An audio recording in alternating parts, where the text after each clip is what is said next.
O Senhor é convosco. Bendita sois Bendita vós entre as sois mulheres, vós. bendito é o Bendito fruto é o do fruto do vosso vosso ventre, ventre, Jesus. Jesus. Santa Santa Maria, Mãe de Maria, Mãe de Deus, Deus, rogai por rogai nós, por nós, pecadores, pecadores, agora e agora na e na hora de hora de nossa nossa morte. morte. Amém. Amém. Nossa Senhora, Mãe da Igreja, rogai por Rogai nós. por nós. Bem, a nossa conversa hoje é sobre Maria Santíssima, nossa mãe. Nós somos católicos e o católico não adora Nossa Senhora, mas nós temos uma mariologia, nós temos uma teologia mariana que dá o verdadeiro destaque à Nossa Senhora, o seu lugar naquilo que nós chamamos de economia salvífica. Então, no processo da revelação divina, então nós temos a presença de Nossa Senhora. Aí nós podemos fazer toda uma teologia disso, toda uma reflexão da importância de Nossa Senhora nesse processo da revelação divina. Eu, particularmente, a coloco como aquela que divide o Antigo do Novo Testamento. Então, Nossa Senhora entra no início do Novo Testamento para gestar o Novo Testamento. E aqui a gente vê uma conexão no nível espiritual místico com Eva. Eva entra como a mulher que abre o processo da revelação divina, Eva e Adão. E agora Maria e o pecado que obscurece tudo isso, toda essa realidade do pecado, que Deus, na sua infinita misericórdia, respeitando a liberdade do ser humano e das coisas, então Deus prepara esse acontecimento, esse amor dele, para que ele possa ser eclodido. E aí, depois de escolher o povo de Israel, essa coisa toda, da estirpe de Israel, então nasce essa ruptura com o Antigo Testamento para dar lugar ao Novo Testamento. Então, Nossa Senhora, ela é uma gestante do Novo Testamento, ela gestou o Novo Testamento. Então, com ela começa esta última etapa da revelação em Cristo. Eva é o sinal da morte, é o sinal da tristeza, da desolação, da quebra da harmonia, tudo isso vem através dela e Adão. E agora por Maria, nova Eva, a palavra Eva no hebraico significa mãe dos viventes, Adão significa aquele que é da cor da terra. Hoje nós lembramos São José. Qual que é a cor da túnica da imagem de São José? Vocês lembram? Marrom. É, a cor da terra. É para lembrar isso, né? Lembrar que a humildade, o humus, a terra boa tem um humus, o humus da terra, né? E a túnica de São José representa um pouco isso, a humildade. Os consagrados a Nossa Senhora, quando lê aquela parte do tratado de São Luís Maria de Gunga, o sagrado tem que ser a baba da lesma, que fica grudada no chão. Então, isso é para recordar a humildade. Hoje eu estive na UTI, aqui de Formosa, visitando alguns doentes, conferindo a unção dos enfermos, e eu falava para um deles, que é uma pessoa bem, assim, um pouco complicada, etc. Eu dizia, olha, o caminho nosso é a humildade. Se você não tiver humildade, você não sabe ter sabedoria nessa hora aqui da sua passagem. Se você vai viver mais, ninguém sabe. Se vai morrer agora, ninguém sabe. Deus é que sabe. Então, a humildade. Então, São José, ele traz a roupa dele, a veste dele é marrom, cor da terra, para dizer que nós precisamos ser humildes. A imagem de São José, ela sempre olha para a terra. São José não está olhando para cima. Vocês podem contemplar as imagens de São José, que elas sempre olham para baixo. E também a cor da madeira, né? Porque era um carpinteiro, então traz também essa cor da roupa de quem cuida da carpintaria, né? Então são coisas muito bonitas de São José, que está muito ligado a essa realidade da vida nova que Deus estabelece. Então a Santíssima Virgem Maria, na ordem da revelação divina, ela ocupa um lugar especial porque Eva também era imaculada. Eva não tinha pecado. Adão não tinha pecado. Eles eram puros, mas tinha liberdade, inteligência e vontade. Que Deus nos fez com uma inteligência, com uma vontade e com uma liberdade. Então, eles não tinham pecado, eram puros, imaculados. Então, o pecado é que suja. E aí emerge dentro deles a chamada concupiscência, que isso é uma palavra que já existe nos gregos. Aristóteles, 300 anos antes de Nosso Senhor Jesus Cristo, já falava da concupiscência, embora não com o sentido que nós temos hoje, mas para nós, Santo Tomás entendeu isso, né? Que a concupiscência é esse movimento pesado que nós temos dentro de nós, que nos inclina para as trevas. Essa força que todos nós temos, que ninguém pode dizer, eu sou santinho, não tenho tendências ao pecado. Todos nós temos. Essa inclinação, às vezes, para a maldade, a inclinação para o orgulho, para pensar que você é melhor do que os outros, ou a inclinação para o vitimismo. Tem gente que é vitimista. Essa semana mesmo eu dizia para a pessoa, você tem que sair disso. Você é uma pessoa vitimista. Você se coloca sempre como uma pessoa que todo mundo persegue. É um vitimista. Horrível isso, né?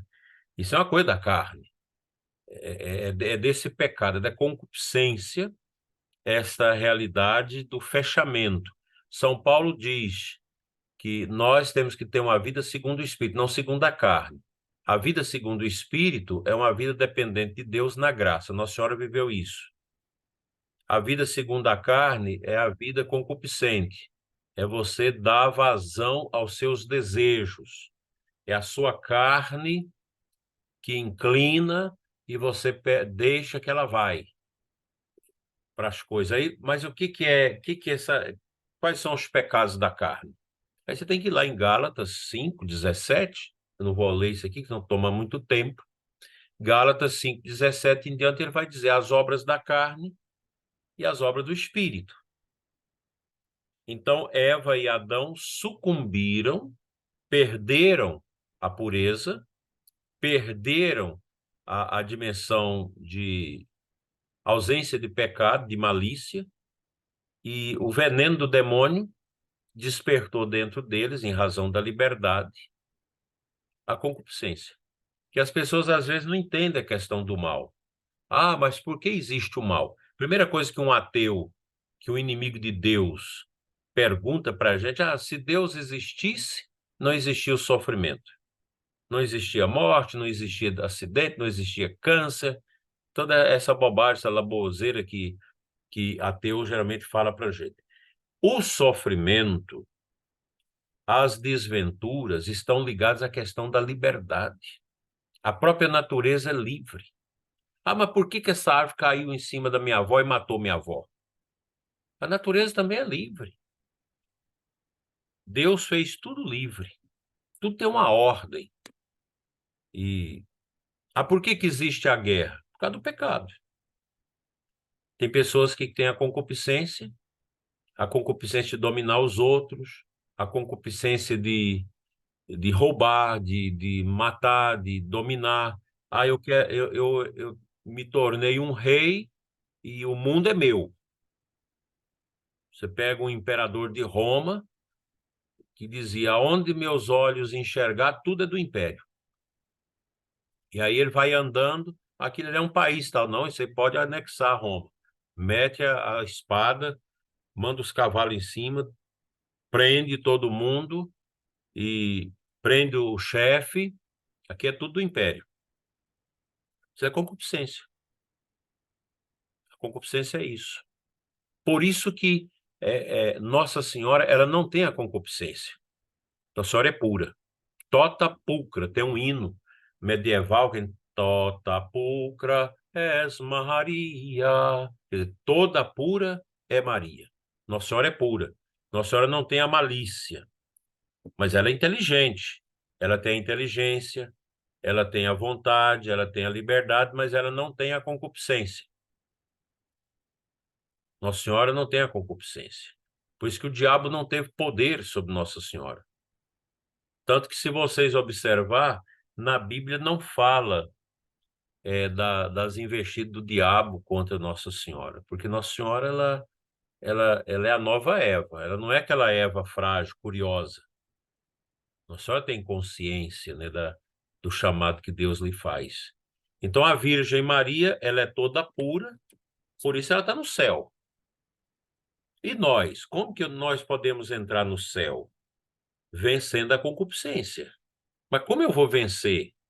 Como eu vou vencer minhas tentações de preguiça, de falar mal dos outros? Como que eu vou vencer isso? Aí você tem os meios, a graça de Deus. Você tem que contar com a graça do Espírito Santo. E a nossa igreja, a Igreja Católica, ela possui os remédios, os grandes remédios, para que nós possamos untar o nosso interior, para que a nossa vontade, a nossa inteligência, a nossa liberdade sejam realmente condicionadas à bondade de Deus e não ao mal. Se você pegar o bandido, o traficante, o morticida que mata todo mundo, ele tem tudo que é necessário para você ter a graça de Deus. Ele tem liberdade, tem inteligência e tem vontade. Só que a vontade dele foi obnubilada pela concupiscência. A concupiscência tomou conta da vontade. Então, a vontade ela é inclinada para o mal. E vocês vejam, eu não sei se alguém aqui de vocês já fez regime. A coisa mais difícil do mundo é fazer regime. A coisa mais difícil do mundo que eu já vi até hoje é fazer regime. Eu estou em regime já há quase um ano. Não é fácil, porque você tem a concupiscência que traz os pecados capitais. A gula, traz o orgulho. Que mais? Quais outros pecados? Traz a avareza, o apego ao dinheiro, que é uma desgraça, todo mundo tem isso. Pegar o A dinheiro. Se você... usura. essas coisas, né? A luxúria, que é o sexo. Todos nós temos a nossa sexualidade, que uma pessoa santa vai controlar isso pelo poder da oração, jejum, esmola, o sacramento, a missa, a confissão, comunhão, a eucaristia, né? A gente vai buscando as forças. E você nunca pode deixar que a sua concupiscência seja maior do que a sua liberdade. Você tem que botar limites. Então, a comida, você vai fazer o regime, você tem que ter uma dureza, uma resistência com a inteligência, com a sua vontade, a liberdade que te inclina para a concupiscência. Não, você come só hoje. Amanhã você começa. É um vício. Como você combate o vício? Com a virtude. Então, todos esses pecados capitais, luxúria, desejo da carne, essa coisa toda, todas essas desgraças que nós temos, a gente combate com a graça de Deus e com as virtudes. Aí você tem o livro da Beata Conchita, tem ele aqui, que fala desses vícios e virtudes. Quais são os vícios e quais são as virtudes que você combate o vício? O vício de comer. Você come demais. É moderação. A virtude contra o vício da gula é a moderação. Cada vício você tem uma virtude que você tem que exercitar para combater aquilo. Isso é fantástico. Isso é a vida nossa católica. A Igreja Católica tem isso. Quem mais precisa de meditar sobre isso? Nós, os padres. Porque, na verdade, o clero nosso está perdido. Os padres também, como vêm de famílias, família vem da sociedade que está podre. Então, hoje você tem uma dificuldade terrível. Agora mesmo eu estava no seminário, celebrando missa para os seminaristas, falando de São José para eles. Você tem que fazer um trabalho duro para poder descontaminar a cabeça dos meninos que vem tudo contaminado com pornografia, com mentira, com desobediência, com fazer a vontade do jeito que quer. Ah, eu saio a hora que eu quero, eu vou aonde eu quero. Não, não, não é assim. Nem na família. Nossas famílias precisam ter essa moderação, horários. Você tem que ter horário. Uma casa de família, uma casa católica, você tem horário. Horário de deitar, horário de levantar, horário de comer. Aqui em casa você faz o almoço, aí um chega, come, outro come, a menos que sejam trabalhos que não tem como você resolver isso. Mas você tem que ter horário na sua casa, tem que ser disciplina. Só pode vencer na vida quem tem disciplina. Quem não tem disciplina não vence. Vai ser sempre um mendigo, sempre uma pessoa atrapalhada. Que se você tem disciplina, você sabe usar seu dinheiro. Você ganha 100 por mês, você não vai gastar 100. Você vai gastar 90, vai guardar 10 para o mês que vem. Você tem disciplina, você não compra fiado.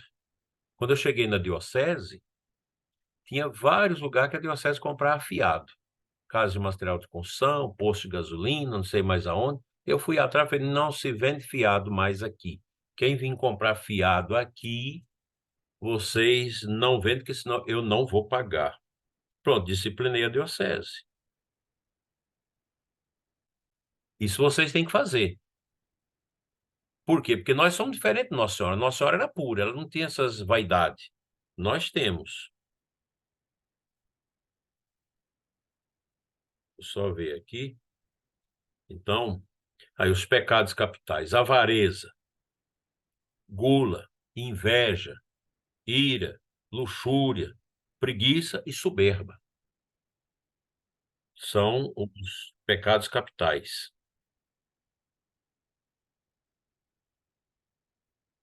Aí você combate essas misérias com as virtudes. É tão importante a questão das virtudes que quem primeiro meditou sobre elas foi lá 300 anos antes de Cristo, Aristóteles, que hoje, se você vai nos cursos de filosofia, ninguém fala de Aristóteles, ninguém fala de Platão, ninguém fala de Santo Tomás de Aquino, só fala dessas porcarias de Nietzsche, de Karl Marx, desse sociólogo Durkheim, Max Weber, desse sujeito aí, qual que é o nome, o Zé Marcos, que você falou, aí, do patrono da educação do Brasil, Paulo Freire. São essas porqueiras que hoje se estuda na faculdade. Não vale nada. Esse povo não vale nada. Isso é uma desgraça. São os mestres da suspeita, como dizia João Paulo II, né? Então, as virtudes, elas são importantes. Quem trabalhou as virtudes cardeais foi Santo Tomás de Aquino. As virtudes cardeais são 7 virtudes que você trabalha, você vai ensinando às crianças a castidade, o amor, a caridade, a temperança, a diligência, a paciência, a bondade ou benevolência, humildade, são as grandes virtudes que você usa para combater os pecados capitais. Então, estou dizendo isso aqui para mostrar a diferença de Nossa Senhora para conosco, que Nossa Senhora não tinha esses impulsos. Ela sentia frio? Sentia fome? Sim, mas ela não sentia esses impulsos de imoralidade que nós temos, que são os vícios, que são os pecados que nós devemos combater com as virtudes. Quando perguntaram para Aristóteles, um aluno dele, que Aristóteles era professor, ele era um macedônico radicado na Grécia, culto, que começou a filosofia racionalista com ele, e eu gosto muito. Aristóteles deixou obras maravilhosas, inclusive a Ética Nicômacos, que é a melhor. São 3 éticas: ética Nicômaco, ética Eudemo e ética geral. Mas a ética Nicômacos é a melhor. Até hoje, ela não saiu de moda, não. Você pode baixar aí na internet, em PDF, ou comprar um livrinho fino. Eu tenho, mas não sei nem onde está meu livro. Está lá na outra biblioteca. Então, perguntaram para Aristóteles: Aristóteles, o que é a felicidade?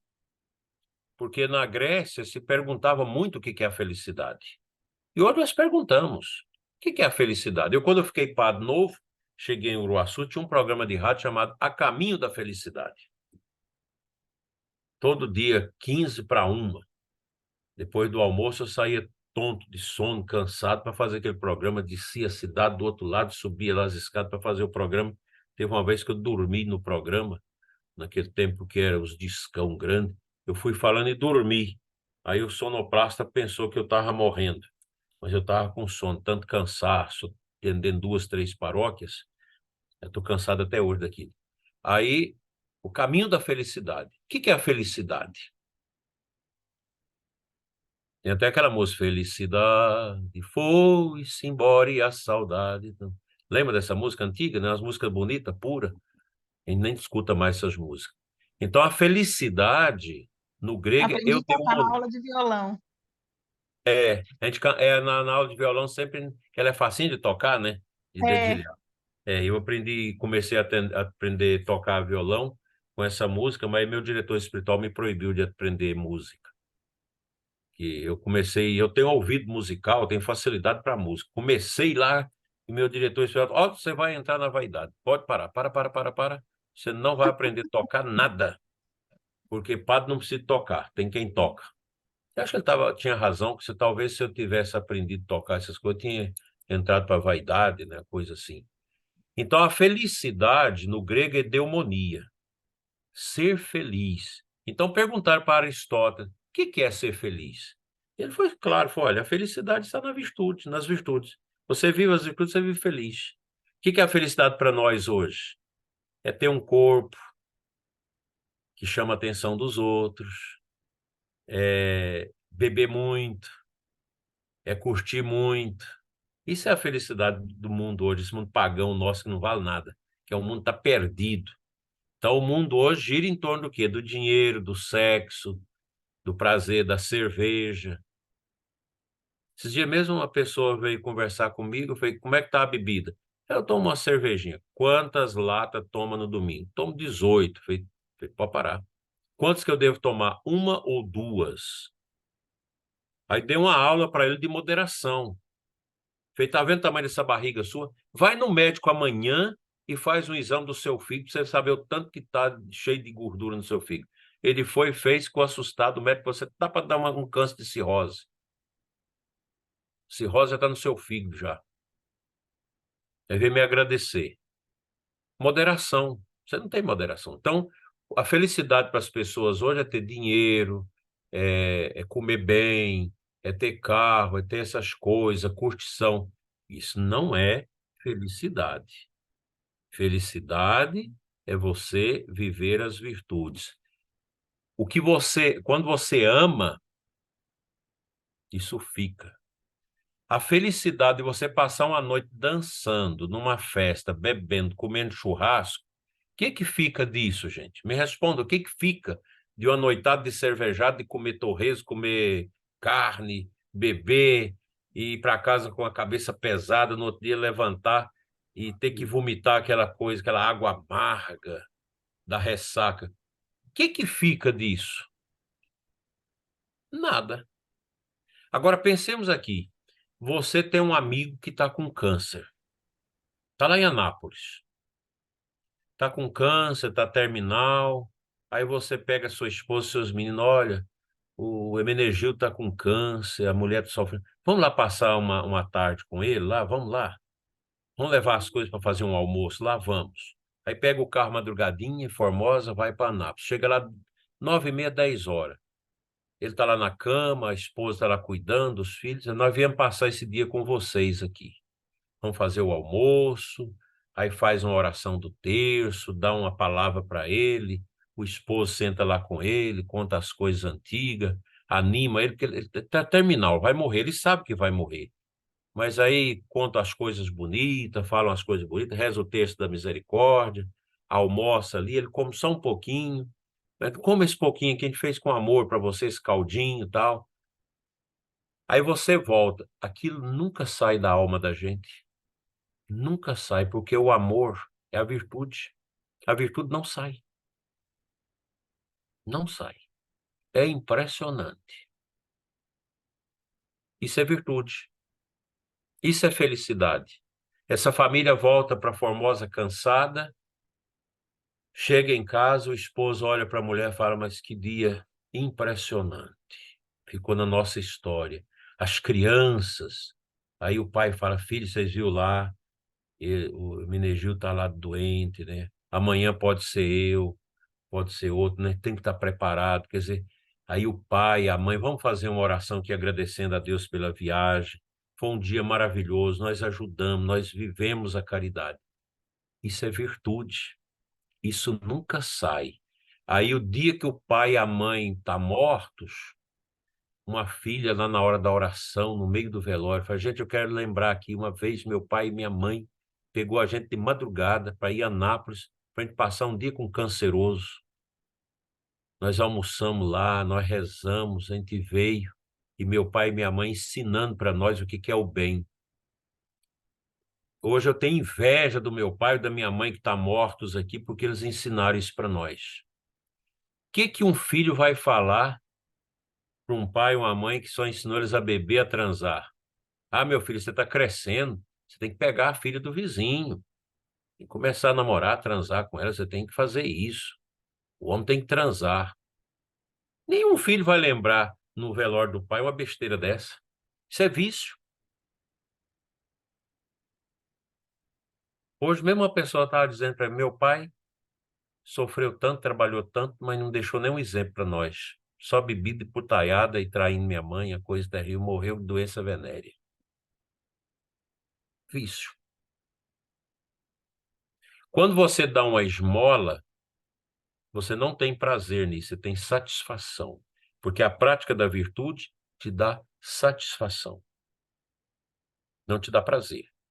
Virtude não dá prazer, dá satisfação. O que dá prazer são os vícios. Você ter paciência, você escutar sua mulher te xingar. Vamos lembrar aqui, o marido que chega em casa, a mulher nervosa, filhos custosa, a mulher está menopausa, que é a desgracença toda, sofrimento, não deu quanto pagar as contas, a mulher solta os cachorros em cima dele, fala coisa do arco da velha, xinga a mãe dele, e ele, com muita paciência, clama dentro do coração, o sangue de Jesus tem poder. Me dê a paciência e a moderação, meu Deus. E ele não responde. Aí quando ela fala, por que você não fala nada? Ele diz, meu bem, eu estou orando para Deus te dar força. Depois ela cai em si, vai atrás dele, meu bem, me perdoa porque eu estou bruta. Porque era um vício, um acesso de vício, de nervosia, de impaciência. Ele combateu aquilo com a paciência, com a humildade. Porque o diabo usa o vício para quebrar todo o encanto da vida. Se ele tivesse retrucado, vagabunda, você não xinga minha mãe, sua piranha, ele xingava ela lá. Sua mãe também não vale nada, e começava, era uma briga que poderia chegar à separação, ou eles iam ficar 15 dias de mal, um arrependido, outro arrependido, mas sem o orgulho, o diabo não pede perdão, não vai atrás, fica firme, aquele orgulho, ele pensando em traí-la, aquela coisa toda. Aí ele precisa falar com ela, manda o menino dar o recado para a mãe manda o menino dar o recado para o pai. É o vício. Você está vendo como que é, onde que haja a concupiscência? Concupiscência é isso. Então, o que que você precisa? Olhando para Nossa Senhora, sabedoria. Como que você dirige a sua casa, dirige os seus sentimentos com a sabedoria. Sabedoria você não recebe na universidade, você não recebe em livros, você recebe do alto. Do alto. A sabedoria. Meu avô era um homem que sabia escrever e ler. Português tudo errado. Reuniu os netos para ensinar máximas de sabedoria. Meus filhos, falava, meus filhos, o aiei é fogo no sei.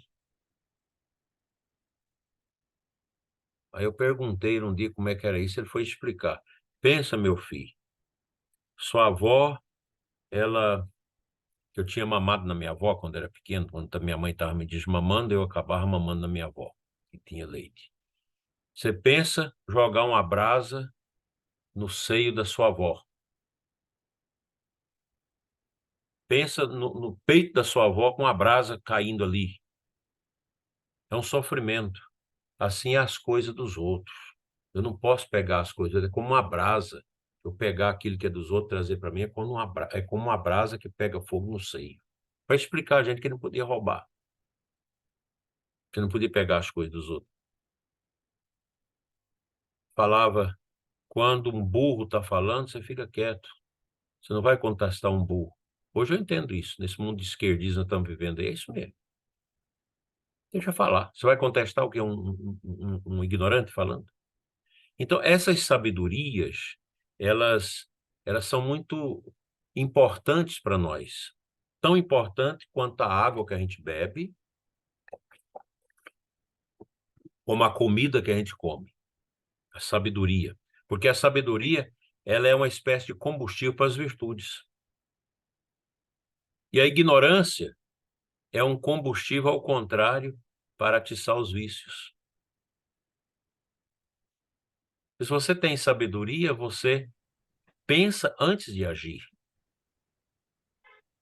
Vocês todos são praticamente casados, eu acho. O matrimônio exige uma sabedoria imensa, como também ser padre, exige uma sabedoria imensa. Sabedoria que vem do alto. Porque qual que é o contrário no mundo? O mundo é esperteza. Sobretudo em questão de dinheiro, aproveitar dos outros, é uma coisa tremenda, né? A esperteza. A política é uma esperteza. Tudo é carnal, tudo é carne. E nós somos cristãos, devotos de Nossa Senhora, nós estamos dentro do mundo. Então, dentro do mundo, nós precisamos da sabedoria para lidar com os pagãos. E está cheio de pagão à nossa volta, cheios. Pessoas que só têm dinheiro. Aqui em Formosa, eu fico encantado com umas coisas.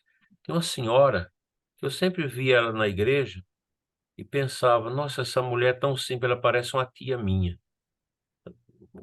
Aquele rosto assim simples, de pessoa matuta da roça.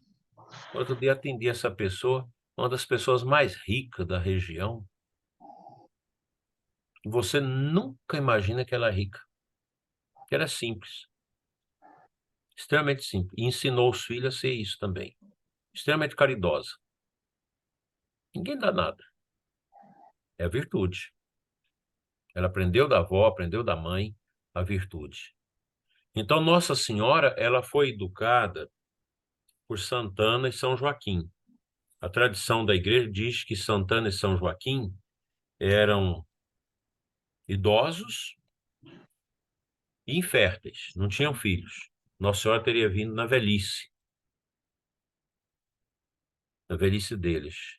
E a imagem que a gente vê de Santana com Nossa Senhora, sempre Santana e Maria, é Santana sentada, a imagem da mestre, a imagem da mãe que ensina, com a lei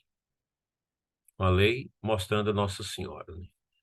A Virgem Maria, ela foi educada na sua dimensão humana, embora não tinha o pecado, não tinha a malícia, mas ela foi educada na lei de Deus. Por isso que o Magnífica dela é magnífico, é maravilhoso, né?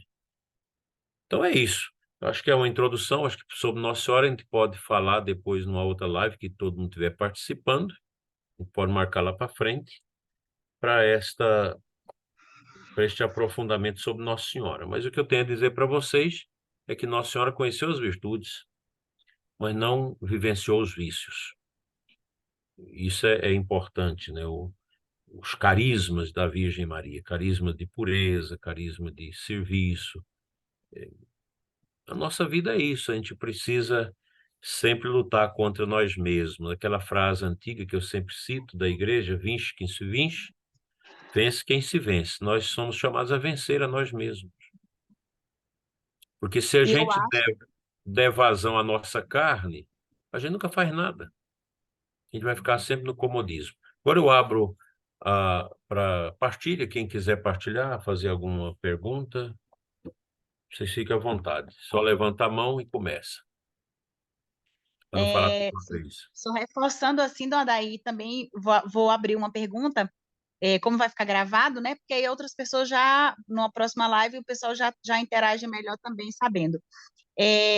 Como o senhor falou das virtudes, assim, eu sempre vejo, dentro do grupo de formação, né, de escravos, por exemplo, algumas pessoas falam assim: ah, Flávia, eu tenho muita vontade de fazer, mas eu acho muito difícil porque é muito exigente.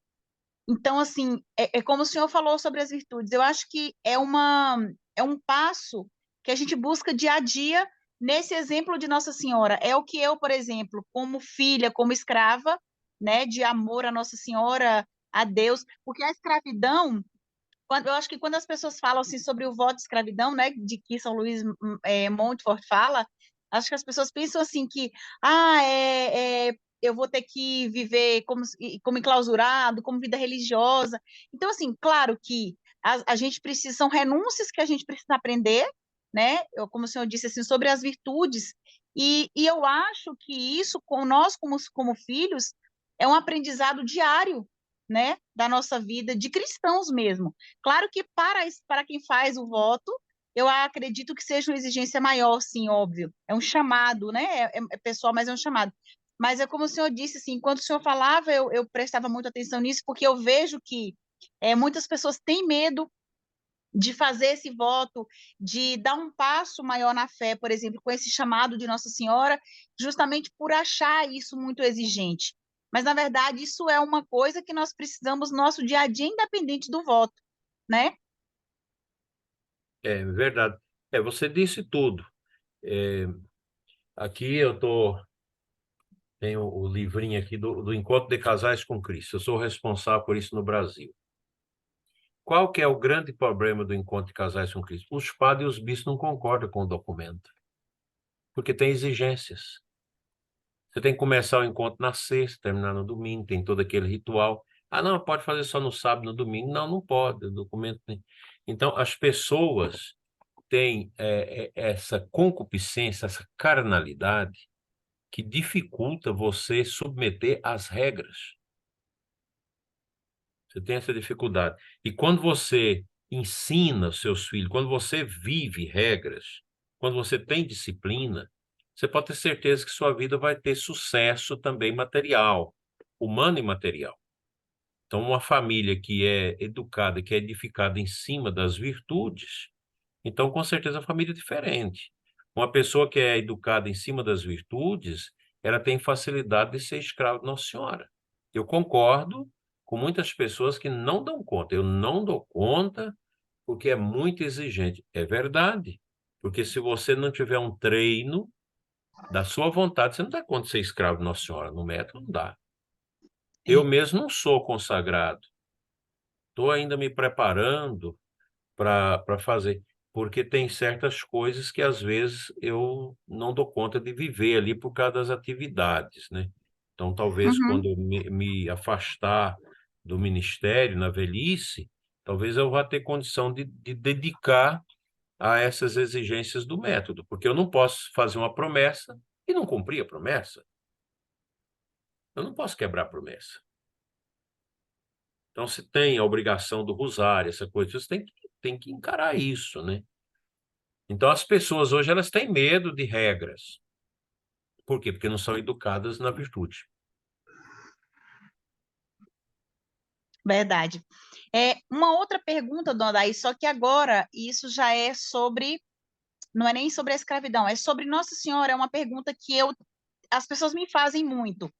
No meu coração eu não tenho dúvida disso, mas é uma coisa que eu já percebi que muitos irmãos nossos, católicos inclusive, têm dúvida diante dos questionamentos protestantes, por exemplo, sobre a maternidade de Nossa Senhora, né, com Jesus. Quando as pessoas dizem assim, por exemplo, na passagem, né, quando Nossa Senhora chegou com os discípulos e eles dizem assim: tua mãe e teus irmãos estão aí. E ele fala: quem é minha mãe e meus irmãos, né? E aí, numa outra passagem, que ele chama Nossa Senhora de mulher. Eu já fiz um estudo de Mariologia sobre isso, já compreendi essa fala dele, né, de Nossa Senhora como mulher, ela é a mulher do Gênesis e ao Apocalipse. Mas é só uma pergunta assim, para o senhor esclarecer um pouco para nós, porque eu percebo que tem algumas pessoas, inclusive, que eu sei que vão assistir depois a live, porque não puderam estar hoje, e é uma dúvida, né, constante de algumas pessoas que já me perguntaram sobre isso. Essa fala de Jesus com relação a Nossa Senhora e quando ele a chama de mulher, né? Porque os protestantes colocam como se fosse assim com desrespeito, ou como se fosse como se ele não tivesse considerando ela como mãe. É, isso aí é a questão de cultura, né? Então, o ambiente sírio-fenício, o ambiente judaico daquele tempo. Então, quando você fala mulher, é todo um significado de alguém que tem uma energia, que tem uma postura, que tem uma dignidade, não é um menosprezo. Talvez para nós aqui seria um pouco isso, embora o nome mulher não evoque isso. Evoca Uhum, um ser humano criado à imagem e semelhança de Deus, do sexo feminino, né? sim. Isso para nós é muito tranquilo. Agora, os protestantes, eles criaram todo um protesto contra a igreja. Isso é normal, a gente tem que entender isso, né? E meu avô dizia para a gente, olha, discutir com crente, catar pulga em cachorro e dar banho em porco é a mesma coisa. Meu avô dizia isso, né? Não vale a pena você perder tempo com isso. Eu não discuto com protestante. Já perdi muito tempo com isso, não discuto. Vem falar, fala, olha, você já leu alguma coisa? O que que você já leu? Não leu nada. Eu não vou discutir isso com você. Segue lá a sua seita, eu sigo a minha igreja aqui. Não vou perder tempo com isso, porque a Igreja Católica tem 2000 anos, nós temos os dogmas, nós temos as orientações. Não é possível que está tudo errado, tudo passado pelo crivo da oração, do discernimento, com todas as reflexões profundas que hoje os teólogos de hoje não é nada. Você pegar os padres da igreja primitiva lá, pegar Santo Tomás de Aquino, Santo Agostinho, hoje ninguém chega aos pés desses homens. A humanidade, o Verdade. Ocidente está pobre, o Ocidente não dá conta de criar cérebros tão inteligentes como nós já tivemos no passado. Então, a igreja, graças a Deus, Deus ungiu a igreja com esses homens, né? Então, os irmãos de Jesus. Nossa Senhora é mãe de Cristo, ela é virgem antes, no e depois do parto. Isso o Concílio de Trento decidiu isso e dá o exemplo da vidraça, que o sol passa pela vidraça e não quebra a vidraça. Tem até um canto aqui da Folia do Divino que fala disso, né? Que o sol passa pela vidraça sem quebrar a vidraça. É uma referência a Nossa Senhora. Então, é a Virgem antes, no e depois do parto. E os irmãos de Nosso Senhor, a gente sabe disso, dentro da cultura da época, os primos primeiros eram tidos como irmãos. Nós também Uhum, chamamos de primos e irmãos, né? E tem também a possibilidade de que São José tivesse filhos num outro casamento, talvez tem algumas conjecturas acerca disso, né? Que seria também os filhos de José como irmãos de Jesus. Tem muitas conjecturas a esse respeito. Mas quanto à Virgem Maria, ela é virgem antes, no e depois do parto, isso é da nossa fé. Então você não vai meter na cabeça de um protestante que Nossa Senhora é mãe de Deus, como definiu o Concílio de Éfeso em 441. Theotokos, mãe de Deus. Então, o protestante não vai entender isso. E, e as grandes conversões protestantes da igreja vêm pelas três brancuras. Vem por Nossa Senhora, vem pela Eucaristia e vem pelo Papa. uhum, Então, são esses elementos da nossa Igreja Católica que despertam o coração, porque os protestantes fazem tudo para não deixar o pessoal ler a patrística, ler Santo Agostinho, ler Santo Ambrósio, São João Crisóstomos, ler esses grandes santos aí dos 600 primeiros anos da Igreja, porque se você lê a patrística, você não tem condição de ser protestante, você tem que ser católico. E o conservadorismo hoje está ajudando nesse sentido. Olavo de Carvalho era um católico muito radical, duro, né? E ele tinha o costume, todo mundo que visitava ele lá em Virgínia, nos Estados Unidos, quando saía, tinha que parar na frente da imagem do Imaculado Coração de Maria e rezar o terço com ele. Às vezes rezava até 15 terços por dia, mas rezava. Com todo mundo que ia lá tinha que rezar o terço. Porque o pessoal de índole conservador, o cristão que é um conservador, ele tem dificuldade de aceitar o protestantismo, porque o protestantismo negou a igreja, Sim. negou a autoridade da igreja. Então, o protestantismo ele vai abrindo um caminho para chegar no comunismo que nós chegamos. Ele vai abre o vesgo lá para a Revolução Francesa, 200 anos ali depois, e a Revolução Francesa vai negar Cristo. Aí aceita um Deus maçônico, um Deus arquiteto do universo, que não é o criador, mas é um organizador da matéria. Por isso que a Uhum. maçonaria, a Igreja Católica não combina com maçonaria, porque os conceitos que eles têm sobre Deus e sobre a criação é São diametralmente divergentes. opostos ao que nós cremos. Sim. Depois segue adiante mais aí um século aí, vem o comunismo, vem o marxismo, vem todos esses mestres suspeitos que nega definitivamente a Deus. E Que agora nós estamos inclusive, vendo todo esse processo de Segunda Guerra, essa coisa toda, nega o ser humano. uhum, As- E agora, no momento, nós estamos na negação da verdade. Kant, Immanuel Kant, filósofo do suspeito lá de trás. Ninguém conhece a verdade. Cada um faz a sua. Então, é muito difícil você aceitar o protestantismo, porque o protestantismo ele abre essa brecha para essas negações. Isso é muito ruim. Então, nós temos o catecismo, você pega o catecismo número 963, vai falar da mãe de Cristo, mãe da igreja, a maternidade de Maria em relação à igreja, e a mãe na ordem da graça, o culto à Santíssima Virgem, Maria, ícone escatológica do final dos tempos da igreja. Então, tem todo um texto aqui no Catecismo que é sobre Nossa Senhora. Então, sobre Nossa Senhora, nós temos uma literatura muito grande. Então, o católico não precisa ter essa preocupação. Ah, porque minha tia protestante foi que a gente adora Maria. Você vai acreditar nessa mulher? Eu tenho uma tia minha que, infelizmente, já vai aí para mais de 50 anos que eu não vou na casa dela. Ela não gosta de católico. Detesta a Igreja Católica. Igreja do Véu, aquela coisa. Uma mulher que nunca ouvi falar que fez uma caridade. Nunca. Porque para o protestante basta a fé. Não precisa ter as obras da fé. Então, eu acho que a gente tem que ter essa tranquilidade. A igreja é nossa mãe, a igreja não erra, a tradição da igreja é correta, a palavra de Deus não nega Nossa Senhora. Então, porque Maria e seus irmãos estão aí. Tem essa interpretação, a igreja ensina sobre isso. uhum, Mulher, o que tem a ver? Não, isso não tem. Veja ela na cruz, mãe, eis aí teu filho, filho, eis aí tua sim, mãe, né? sim. Então, a Bíblia, você não pode pegar uma palavra instante da Bíblia, você tem que ligar com todo o contexto, senão você empobrece a compreensão É da uma Bíblia. coisa que eu percebo que os protestantes usam muito para atacar quando a pessoa não tem o conhecimento da palavra, é justamente isso, como o senhor falou, eles pegam textos isolados, versículos isolados, né? E aí, quando a pessoa não tem esse embasamento de fé, de estudo, e aí gera essas dúvidas. Justamente por isso, eu sempre percebi isso mesmo. São coisas isoladas. Eles não pegam um estudo, uma ligação da palavra, né? Agora tem muitos protestantes inteligentes e cria toda uma tranquilidade para poder desbaratar os ensinos católicos.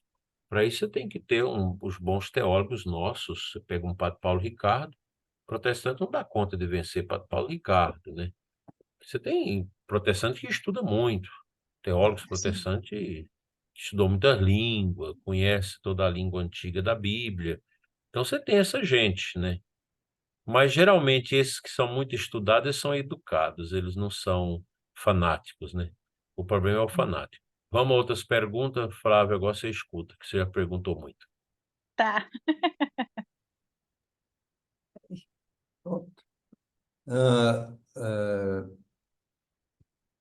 Então, daí, tem um livro que eu estou lendo aqui, do Bento XVI, A Filha de Sião. Ele, num trecho aqui, ele fala que São Paulo comenta lá num determinado momento, falando que Jesus nasceu de uma mulher. Mas ele diz ali somente no sentido de querendo falar justamente da corporeidade de Cristo, da humanidade de Cristo. E daí ele, a partir dali, ele foi explicar por que que ele fez questão de falar que Jesus nasceu de uma mulher, não foi, ele não citou a santidade de Maria. E só complementando o que a Flávia, aquela pergunta da Flávia sobre se Maria, por que que Jesus utilizou o termo mulher, né? Talvez justamente por isso que o senhor falou, por conta da cultura, né? Tanto Jesus falou, como também São Paulo, num texto, falou também dessa forma. E outra coisa que eu queria falar também, o senhor falou das virtudes de Maria, eu acho que uma das virtudes que a gente deveria aprender mais, e isso não é só eu, acho que muita gente precisa, é justamente o silêncio, né? Que a gente não vê muita coisa na Bíblia falando de textos ou frases que Maria falou ou citou. Então, a gente, quando eu lembro de Maria, eu lembro a coisa que eu mais que mais me chama a atenção é o silêncio. Então, é uma coisa que eu venho refletindo muito sobre o silêncio de Maria, né? Essa passagem bíblica, eu não me lembro, que eu sou ruim de guardar passagem bíblica, mas quando São Paulo fala que no final dos tempos Cristo nasce da mulher, isso não anula nada da divindade de Cristo. Nós sabemos disso, porque a alma de Cristo ela é divina. A nossa alma é humana, mas a alma de Cristo é divina. E todo o mistério, isso aqui é muito bonito, a gente pode ficar dias meditando sobre isso, né? A dimensão desta união do mistério de Deus com o mistério humano fragilizado. Então, a humanidade é fragilizada, a humanidade está decaída no pecado. A humanidade não tem salvação. O destino é o Sheol, como dizia no Antigo Testamento. Você morre, você desce ao Sheol. E agora os profetas começam a evidenciar na unção a questão do Messias. O Messias é o Cristo, a palavra Cristo é ungido, é aquele que dá óleo, que dá unção. Então, o mistério da encarnação, Deus nasce de uma mulher. Ou seja, isso aqui é o profundo da solidariedade divina com a nossa precariedade humana. Deus se rebaixa ao mais ínfimo, que é a pessoa humana, criada à sua imagem e semelhança, mas borrocada com o pecado. Então, é a partir de dentro, é a partir do humano. Deus se sujeita, aí é o mistério quenótico, a gente chama na teologia de kenosis, é o rebaixamento de Deus à nossa condição humana. Veja quanto isso é bonito. O mistério de Deus vem unir-se ao mistério da iniquidade que somos nós, o mistério da fragilidade, para nos libertar a partir de dentro. De dentro. Porque hoje você não tem como você, né, falar mal do sofrimento. Porque Deus nos deu sofrimento, porque Deus é carrasco. Não, não. Deus sofreu. Você não tem como falar isso. E a cruz? E a kênose de Cristo? Cristo, Deus que nasce no estábulo, que nasce pelado lá no estábulo, assumindo a nossa condição humana, toda a vida de Cristo, depois toda a imolação de Cristo, aí tem toda a teologia do Cordeiro, toda essa coisa, Cristo que é o Cordeiro de Deus, tira o pecado do mundo, todo esse mistério, é uma coisa divina muito grande. A Semana Santa, ela é tão grande que a gente não consegue colocar ela tudo dentro da gente. Esses dias eu estou fazendo os programas aqui, lendo sobre a Semana Santa, é uma coisa tão grande, a gente não dá conta de compreender. Nós estamos... Por que que a gente não dá conta? Nós estamos circunscritos. O ser humano está encaixado dentro do tempo, do espaço e da matéria. Enquanto a gente estiver aqui nesse mundo, a gente não compreende. Essas coisas aí, Flávia, que você colocou, quando você morrer, você vai lembrar de mim no dia que você morrer. Que você estiver saindo do corpo, que você está no meio do caminho, que você sai, é como você nascer de novo, que você sair da história, do tempo, do Cronos, da matéria, para entrar no mistério do Kairos, do tempo de Deus, você vai entender tudo, aí você vai compreender tudo. Aí você tem a ciência infusa dentro de você, você conhece tudo, você sabe de tudo, você vai compreender toda a realidade. E isso será uma compreensão no puro amor, sem vaidade nenhuma, nenhuma. No céu não tem vaidade, no céu não tem... nós não vamos ter dificuldade com ninguém no céu. O céu é um amor tão puro, é uma coisa tão bonita, tão eterna, que nunca acaba. A gente pode fazer uma analogia. Vamos pensar aqui. Você teve que migrar para um país para trabalhar, para não morrer de fome. Aí ficou sua mãe e seu pai para trás. 30 anos depois você volta, já cansado, seus pais já velhos. E quando você chega em casa, você abraça com o pai e a mãe. Você não quer soltar. Você quer eternizar aquele abraço. O céu é isso. É um amor eterno. Você não quer sair daquele amor. Basta isso, né? Eu quero só aqui com minha mãe, beijando, amando a minha mãe e meu pai. Não, não me interessa agora comida, não me interessa nada, só esse abraço. Isso é eternidade, é um sinal de eternidade, né? Que é muito bonito isso. Então, esse mistério é um mistério que realmente nos envolve. A gente não tem outra resposta para a vida fora de Cristo. Pode caçar. Psicologia, tudo, a ciência, tudo ajuda. Mas ninguém tem falar, eu ganhei um sentido completo da vida, o Buda, Maomé. Não, não, não, isso não resolve. É a cruz. Só o mistério da cruz. O mistério da encarnação, da paixão, da morte, da ressurreição de Cristo. Só isso. Eu não sei pensar minha vida fora disso. Eu acho que todos aqui concordam com isso. Não dá para você pensar uma vida, agora eu não vou mais à missa, não rezo mais, não tenho Bíblia, não dá, não tem como, não tem jeito, não tem. Até o ateu, quando dá coisa por, oh meu Deus, clama por Deus, né? Até o ateu clama por Deus, né?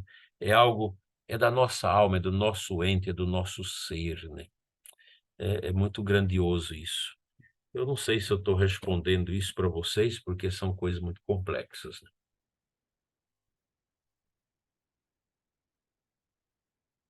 Quer falar, Camila? Não, quando a gente está escutando o senhor, a gente só quer escutar. Não Ah, meu Deus do quer céu, falar nada. É você me mata de verdade. vergonha. Zildete, você quer falar, Zildete? Tiago, André, você chegou aí. A palavra André, em grego, significa o iluminado, androi, verbo androi, iluminar, né? Tinha aí a Elizabeth, já saiu, foi embora. Elizabeth também Ela, é um nome muito bonito. Eli, Deus, Shabbat, vem do Shabat, do sábado, Deus meu repouso, né? Bonito isso, olha, Deus meu repouso. Sim, André, boa noite. Boa noite, dona aí. Cheguei um pouco atrasado, perdi um compromisso, Tem problema então não, não meu filho. tem nada a pergunta. Você está falando de onde? Daqui mesmo, de Formosa. Ah, daqui de Formosa. É Formoso, é de Formosa. Formosa. Bem-vindo. André é o tesoureiro do Obrigado. Instituto Bento XVI. Ah, é? Do É, nosso grupo? Que é. bom. Eu vejo, gente, esses movimentos, como nós aqui juntos, nós somos a esperança. Nós estamos jogando a nossa sementinha, quem vai ir regando isso lá na frente são os filhos de vocês. Por isso que a mulher ela tem que dar filhos para Deus. Deus não pare. Se as mulheres não criar, o céu para de ter gente. Isso é importante. Veja a importância da mulher. O útero da mulher é importantíssimo, porque o útero da mulher que abastece o céu. As almas no céu passam pelas mães. Isso é muito importante, a mãe. Claro que precisa do pai, mas é o útero da mãe que gera, né? Por isso que as nossas igrejas, a nossa catedral tem esse formato arredondado no fundo, atrás do altar, que é uma alusão ao útero divino, semelhante ao útero da mãe, né? É no útero que se gera. Então, o altar tá dentro desse útero divino. É onde nós somos nutridos com a palavra e com a Eucaristia. Então, a igreja tem todo esse simbolismo, essas coisas tão ricas, tão bonitas. Daí que a gente precisa de a missa, né? A missa é tudo. A missa é o nosso alimento. É você ligar o seu cordão umbilical com Deus para receber os nutrientes espirituais, né? Porque o ser humano, ele alimenta o corpo, mas alimenta também a alma. Quem alimenta só o corpo começa a viver a tristeza. Se você alimenta também só a sua alma, você acaba morrendo, né? O corpo precisa do alimento. E a gente precisa dominar o corpo, né? Verdade. Quer falar alguma coisa, André? Não, sem nenhuma pergunta, sem nenhuma observação. Só entrei mesmo no final. Pelo horário, eu achei que já estava acabando realmente, mas só pegar só um pouquinho para ver de orientação, senhor. Que bom, muito bom estarmos juntos. Camilinha, você quer falar mais? Zezinho? Não. O senhor já está cansado, né? Eu ainda vou fazer algumas coisas, eu ainda vou gravar aqui uns programas ainda. Tá aqui Nossa Senhora. a coisa tá aqui, ó, para Ah, gravar. Essa imagem do Vaticano estraga aqui tudo. E meu quarto é muito feio, se eu não colocar essa imagem, é um vitrô aqui atrás, é tanta coisa esquisita e fica estranho. Então nós vamos terminar, né? Foi muito bom esse A gente só tem a bate-papo. agradecer ao senhor. Vocês também estão tudo cansados, doutor Zé está torto hoje, tanto mexer com dente. Eu vou marcar o tá. dia para ir para completar aquele negócio. Hoje ele está torto. Tem 17 anos que eu tenho que operar esse braço, agora está chegando o tempo que tem que operar mesmo, né?